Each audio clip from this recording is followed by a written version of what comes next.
Welcome and welcome back, everybody, to the OK Grognard Show. It is Monday, February 1st, 2021, 10 a.m. Central, from beautiful Lake Geneva, Wisconsin. February, or as some people are probably calling it, the 14th month of 2020. Just keeps going on, huh? We're going to talk about GMing for virtual conventions today, and we're really going to talk about it from a standpoint of if you should do it, why you should do it, when you should do it. Well, when ethereal, that's virtual.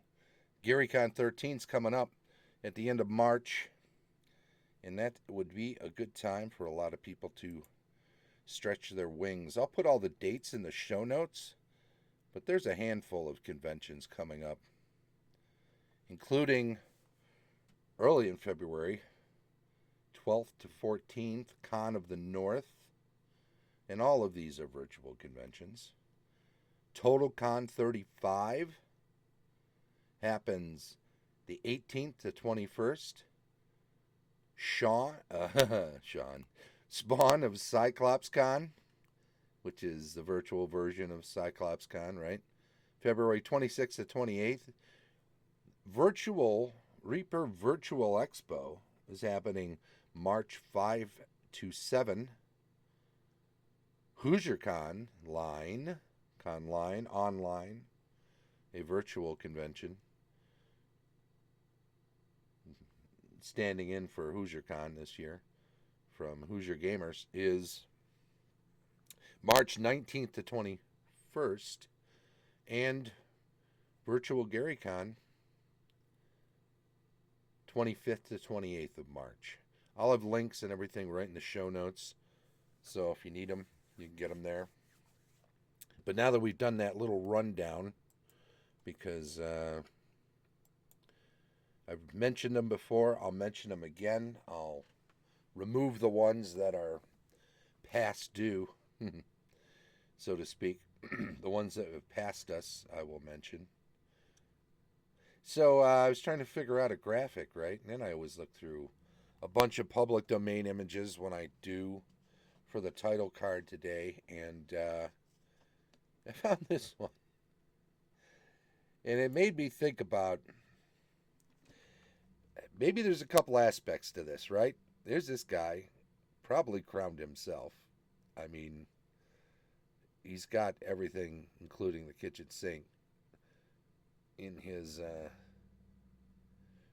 vagabond satchel. An umbrella sticking out. There's a copper pot at the top. There are, look what's hanging around his neck. He's got a hourglass, pair of scissors. He's ready for anything. The different layers of clothes and the crown. He's trying to be a king. He's got a walking stick. He's being friendly when addressing these youngsters. So good to run games, good to teach games. But remember, we're all just vagabonds. Throwing a crown on your head might be a little bit haughty. So be careful. But maybe you're just playing a character. Perhaps he's telling a story, and now he's presenting the king. A lot of different ways this could go. I don't know the original context. I would have to look up who the artist is. I'd have to double check on that one. But suffice it to say, if you're going to run some games for one of these conventions, and I think you should, if you do any sort of online gaming and have any aspirations, ambitions to do some GMing, these are the perfect times. You'll get a bunch of people. People are very forgiving right now because, we're all stuck with the same overarching problem. And quite frankly, just getting in any gaming whatsoever is a big treat for some people. Sure, everybody'd like to be able to walk away from a convention arguing about which was the best game, but I'll tell you what, us rank and file GMs, and I include myself, putting out a bunch of games. And if there aren't enough players, there aren't enough players. If nobody signs up, don't worry about it. You put it forth. You gave people opportunities, and maybe there just aren't enough players to go around, and maybe they're not interested in your system. The ones that do show up, you'll learn from these things. But I think the important thing is to make sure we get as many games on the event schedule as possible for these conventions, so that people do have the opportunity. There's nothing worse than the feeling of, oh, I haven't gamed all year, I haven't gamed in months. Oh, I'll try to go to this convention. I know it's virtual, I'm not very good at that, but I'm going to give it a try. They put themselves out there, and then the event schedule's full. Yeah, that can be really disappointing, very disheartening. You lose, we lose a lot of gamers from the fold, from people who cannot find games. And granted, there are occasions where it's someone's own fault. They don't put themselves out there, or they have trouble putting themselves out there, and not really their fault in that case, right? But you can't do a lot for people that you don't even know and have never been in contact with. However, as a GM, when these people do sign up, especially for virtual conventions, because I think you find a lot more introverted people will take a chance on a virtual convention where they don't have to go somewhere and commit to being around other people in person, face to face. So this is a year where we might have some breakthroughs, where some people give it a shot. They go out, they play in some virtual conventions. GMs, being very understanding people like we are, always want people to have a good time, because we love it when people tell other people later that they had a great time in our game, right? So put the best game you can together, have some fun with it, and hopefully everyone else will have some fun with it. That sort of stuff is, dare I say it, infectious. I hate using that word this year and last, but there you go. So you may be you may be helping some people overcome some trepidations they have about going to conventions at all. You may be helping some people find a way to begin to get out and about, go to a game store, be around other people, get into some games face to face that where they might not have before if they didn't have a good experience at a virtual con, where they sort of dip their toe in the water, step down into it. So there's a GMing for virtual conventions tip. You're kind of an ambassador, and don't feel pressure about it, but you're gonna run the same game you're gonna run anyway. You're gonna try to make it fun. You're gonna prepare for it. You're going to get the signups and give them the information. Maybe set up some pre-gens. I always suggest doing that. And I've given this advice before, but yeah, let's move off that one area of GMing for virtual conventions and talk about this other one. It's tough. It can be very difficult to have people come to a table for an RPG, even one they know, even one that's super popular, and you think everybody who signs up, they're going to know this one. It's tough still to make characters at the table in an expeditious way. So, without a doubt, it's going to take more time to create characters at the table than it is to hand out a bunch of pre-gens and let people take from them. Now, maybe you have exactly enough and you want people to roll off to see what their preference is. And try not to get bogged down. It is fun for people to be able to look over the sheets and examine everything that's on there, and you're going to have some people who like to maximize their character potential, and they're going to look over every sheet with a fine-tooth comb if you're not careful, and it's going to take a long time. And you almost might as well let them write them up. But quite honestly, what I like to do is just throw them out on the table, let people choose from them, or let people say at least what if it's a RPG like D&D where people have character classes, let people say what class they like to play, and then hand them just the ones that are of that class. If a couple of people say they like the same kind of character class, pass a couple to each. Say, hey, look this one over, or trade if you want and look over the other ones and see what it is. If you create multiples of everyone, good morning, Misty. Thanks for stopping in the chat there. If you create multiple of every class, let's say you have 6 players at the table and you have 6 different character classes and you have 2 of each. Or maybe with fighters, you throw 4 of those in and then 2 of each other. Usually you'll be able to accommodate everybody at the table with something they don't mind playing or enjoy playing. There'll always be 1 or 2 people, not always, but most of the time, be 1 or 2 people that will just say, hey, you know what, I'm here to have fun and try different things, so if I don't get what I would normally play, fine by me. Let everybody else pick. I'll take something from what's left over. So you'll often find that people don't need that. Every now and then, some people, they play one class. It's the only one they really know. Or perhaps they just want to avoid spellcasting classes, which are a little more involved at the table.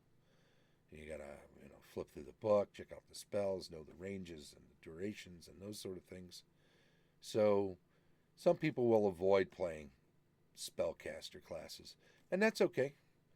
Make sure you have a good number of pre-gen characters that are not. Now, that's the sort of process that can take 5 minutes, and then you can jump right into the game. If you're creating characters at the table, some people can do it very quickly, but just like when moving on a grid with your player characters, you're only going to be as fast as the slowest person. So if one person has trouble creating characters and everybody else is really quick, you're kind of putting a bad vibe on that one person because, they haven't done it much. It's not their fault. And if everybody else finishes up very quickly and they're wondering why it's taking this one person so long and they want to get to the game and they didn't take long, and, you're putting a bad light on somebody who is moving slowly and it's not really their fault. So try not to do that. It's another reason why I like doing pre-gen characters.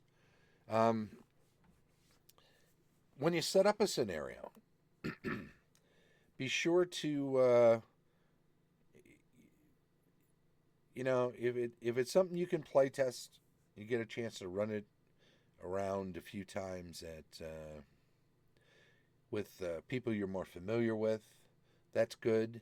If you can run it with people you're not familiar with prior to a convention, that's even better because they will surprise you in ways that and come up with ways of doing things that you hadn't thought of when you were creating the scenario. And it's good to, and maybe they're obvious ways. They just, at the time, were not obvious to you. So it's good to have those things shake out prior to the convention. And these are things that are true with regular conventions too, but the other thing with virtual conventions and running them virtually ahead of time, if you get the chance, is you just get a little more familiar with the application. If you're using Discord for voice and Roll20, for instance, for your miniatures and maps, if that's what you do, if you're using Zoom, whatever it is, you'll get better with those apps by using them. That is not to say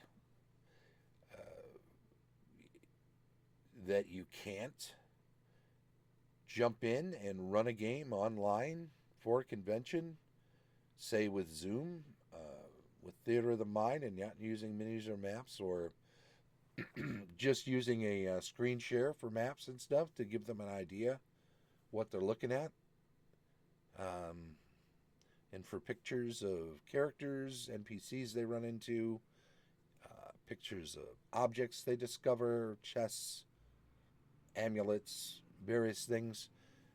It's good to be able to show those things. A visual is always hugely helpful. Um, but jumping in and doing that without having done it before on your own, or practiced a bit, say, with the software, with the applications, uh, without doing any kind of prep in that regard, not just the adventure itself, you might find yourself a bit at sea when you're running the game for the convention, and that could be a lot less fun for the players, and you will find it frustrating yourself. So don't put yourself in that position if you can help it. And there are any number of gaming groups online, say on Facebook or on various message boards, where you could jump in, start a thread, start a post that says, hey, I'm looking to spend some time this evening trying out this software. Anybody familiar with it want to join me? We can play a little game of something or have a little fun with it, because I'm going to be hopefully running a convention game coming up, say, at the end of March for GaryCon 13. And I'd like to get better with the application and the software. And if you're open and, explain the situation clearly to people, a lot of people will take a little time out of their evening, out of their day, even out of their morning if that's when you're available. The larger the group, the more likely you're going to have a few people that'll jump on in and help you out, and that's a good thing. And if you get a few of those people together, you get a bunch of them together, say, and do a Facebook or a Discord voice or even video chat, and you find that some of these people are available that convention weekend. Maybe you've recruited some players to jump into your actual game, or maybe amongst those people are a handful of people that you can get together with later, but still before the convention, and run your scenario for them. So perhaps you're recruiting some playtesters by just saying, I want to sort out the software and get better with that.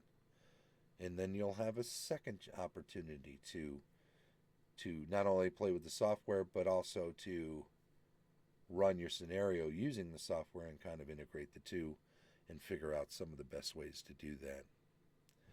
There are all sorts of opportunities.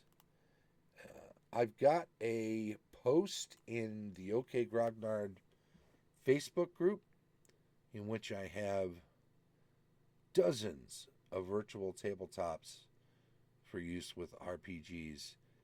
And of course, on this show, I focus on RPGs, but let's be honest, I do a lot of virtual tabletop board gaming on Yucata and Board Game Arena, Tabletopia. Of course, there's the Steam affiliate Tabletop Simulator. There are a number of others. And I do some board gaming on a lot of those, and Vassal. It's good. It has some good old wargaming modules, converting games that were tabletop games to these board gaming virtual tabletops. And I play 2-3 times a week on these various platforms. And you can set these up as games you can run at conventions too. So if you really like, say, for example, Matt Archibald, who's become a friend of mine, who I've met through GaryCon, urged me to set up a slot for Divine Right, which we missed last year during virtual GaryCon because things switched so fast, and some of us, like myself, weren't used to a lot of these applications and software. And hey, it's been less than a year since I really totally took the plunge, and I got a lot of gaming in now because I know how to use these things. They don't replace face to face gaming. As soon as face to face gaming becomes a thing for me again, and opportunities present themselves again for face to face gaming, I'll be doing a lot of that. Trust me. But, having learned so much in the last year about virtual tabletops and different ways you can do stuff online with games, I think I'll always have some online gaming, virtual tabletop gaming going in the future, even after we start face to face gaming again. But you can fill up a lot of slots with these board games. And, you have opportunities when you create the events for the various um, virtual tabletop conventions to state how familiar you want signups. Mondoin, sup? How you doing there, Rick? Thanks for stopping in. You have levels of play that you can ask people to be at before they sign up for your particular. You can say, I'm really looking for expert game players on this. Um, from that all the way down to can be totally new. We're going to teach the rules. We're going to teach you how to play. We'll help you with the software too. If you know nothing, you can join this particular game, you can say. And there are different stages in between, some familiarity with the game rules, um, a regular player of the game rules, and as I said, an expert. So you can state what you would prefer. And most people will look that over and they won't jump into a game that wants expert players if they're not. But some people will either miss that somehow because they're doing so quickly, or they'll ignore that, or they'll have a different opinion. They may only sign up for games for newer players, even though they're actually pretty good. So you'll find, even if you open up a game that you run for newer players, you'll find there might be one or two people in there who are actually better players than they think they are, or more familiar than they think you are. Obviously, if you got 3 or 4 players you've invited to a game, they're not going to be all perfectly equal in their rules knowledge. So some will be better at some things, some will be better at others, some might be completely new. Be ready for anything, and despite what you suggest in the event listing, be very clear up front too in the description of what you need people to know software wise. What application? I mean, you're going to run it on Board Game Arena or Tabletopia? Are you going to use Roll20 with a Discord voice chat? Are you going to use Zoom? Are you use Fantasy Grounds? Are you going to use Astral virtual tabletop for RPGs? Make sure you mention all that up front. Um, Mention that you need people to have that in advance. And I know it doesn't, it seems kind of obvious, but mention that you want somebody to have a working headset. Absolutely. Because if somebody comes in and they don't have a microphone and a headset that works, and maybe even mention test it prior to game time. Just as a reminder. Because some people will always think, this will always work, and then they'll get on in the first 5 or 10 minutes of game time when you could be playing. Will be bouncing around with, can you hear me? Can you hear me yet? Wait, didn't pick up my mic. I don't know. Now, maybe somebody is going to be coming straight from another game, from a GM who didn't leave 10 or 15 minutes between slots to let people travel virtually from one game to another. That's another thing you should remember. Always cut your game off. Most conventions, I think, will say 10 minutes or sometimes 15 minutes before your slot, the top of the hour, so that people can take a bio break, grab something to eat or drink, get to their other game and make sure that all their equipment is working, because they may be using Discord and Roll20 for one, and they may be using Zoom for another event, and then later in the afternoon, maybe they're using Fantasy Grounds and Skype or who knows what, right? Or maybe they're just using Roll20 with that innate, that in-house video and voice chat. So it's good to give people time, and the convention stipulates that they would like GMs to give people time.